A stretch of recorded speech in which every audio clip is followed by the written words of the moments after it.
Hello, friends.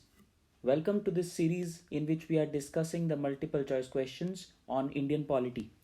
So, today we are going to discuss 10 multiple choice questions on the topic Supreme Court of India. If you have not seen the other videos, you can see them on our YouTube channel.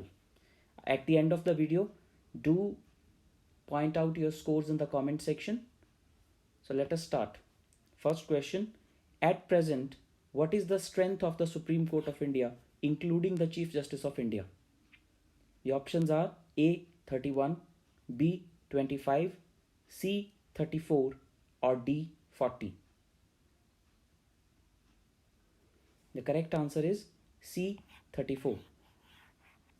So, in the year 2019, the strength of the Supreme Court of India was increased from 31 to 34, including the Chief Justice of India. Second question. Before the Supreme Court of India, which court was the highest court of appeal under the British rule? The options are A. British Privy Council, B. Federal Court of India, C. Imperial Court of India, or D. None of the above. Correct answer is A. British Privy Council. Third question. Which of the following is an incorrect qualification for a person to be appointed as a judge of the Supreme Court of India? The options are A. He should have been a judge of a high court for 10 years. B. He should have been an advocate of a high court for 10 years. C. He should be a distinguished jurist in the opinion of the president. Or D. None of the above. Correct answer is A.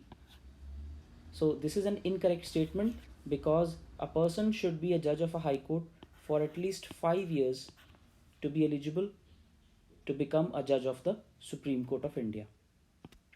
Fourth question. Which article of the Constitution of India regulates the procedure relating to the removal of a Supreme Court judge? The options are A. Article 124, B. Article 126, C. Article 127, or D. None of the above. Correct answer is D. None of the above. So not only is this provision not mentioned in any of these articles, it is not mentioned in the Constitution of India at all. So the procedure relating to the removal of a Supreme Court judge is actually mentioned under the Judges Inquiry Act of 1968. So this procedure is not mentioned under the Constitution of India, whereas this particular act specifies in detail the procedure according to which a Supreme Court judge has to be removed. Fifth question. The Supreme Court decides the disputes between different units of Indian Federation. It falls under which type of jurisdiction? The options are A. Appellate jurisdiction, B. Writ jurisdiction, C. Advisory jurisdiction, or D. Original jurisdiction. The correct answer is D. Original jurisdiction. So different units of Indian Federation means it is talking about the states and the union. These are the different units of Indian Federation. Therefore, any dispute between states and union, or one state and another state, or multiple states on one side and multiple states on the other side, or multiple states on one side and multiple states as well as the union government on the other side. So all these types of disputes are the disputes among states and union, and they come under the original jurisdiction of the Supreme Court of India. Sixth question. Choose the incorrect statement vis-a-vis an appeal by the special leave in the Supreme Court of India. The options are A. It is a discretionary power of the Supreme Court. B. It may be related to any type of matter. C. It can be granted in any judgment, whether final or interlocutory. Or D. It can be granted only against the High Court.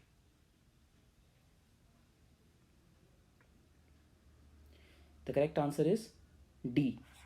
So since the question is asking for an incorrect statement, this statement is incorrect because it can be granted not only against a high court, but it can be granted against a high court and any other court. Therefore, the statement 4 is incorrect. All of the statements are Correct. Seventh question. Choose the incorrect statement. A. The salaries, pensions, and allowances of the judges of Supreme Court are charged on the Consolidated Fund of India. B. The Supreme Court can punish any person for its contempt.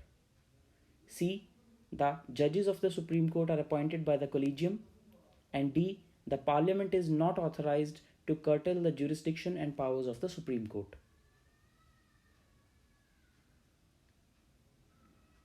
The correct statement is C. So this is an incorrect statement as per the question, because the judges of the Supreme Court are appointed not by the Collegium but by the President of India. All other statements are correct. Eighth question.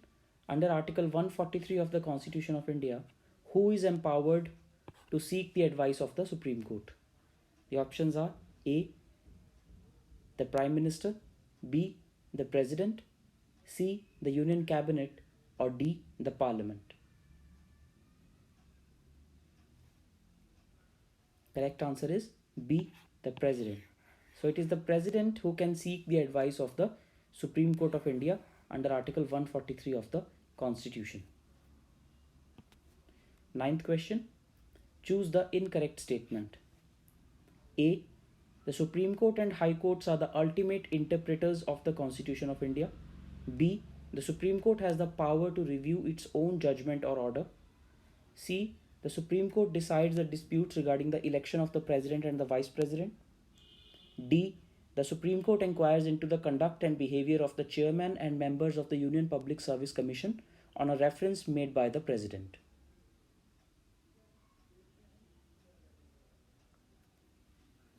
The answer is A. Supreme Court and the High Courts are the ultimate interpreters of the Constitution of India. So here High Courts are not. Therefore Supreme Court alone is the ultimate interpreter of the Constitution and High Courts are not, because any decision of the High Court can be challenged in the Supreme Court. All other statements are correct. 10th question. What is the composition of the Collegium of the Supreme Court of India? The options are A. Chief Justice of India and 4 senior most judges. B. Chief Justice of India and 2 senior most judges. C. Chief Justice of India and any other judges of the Supreme Court that are nominated by the Chief Justice. Or D. Chief Justice of India and such other judges as nominated by the President.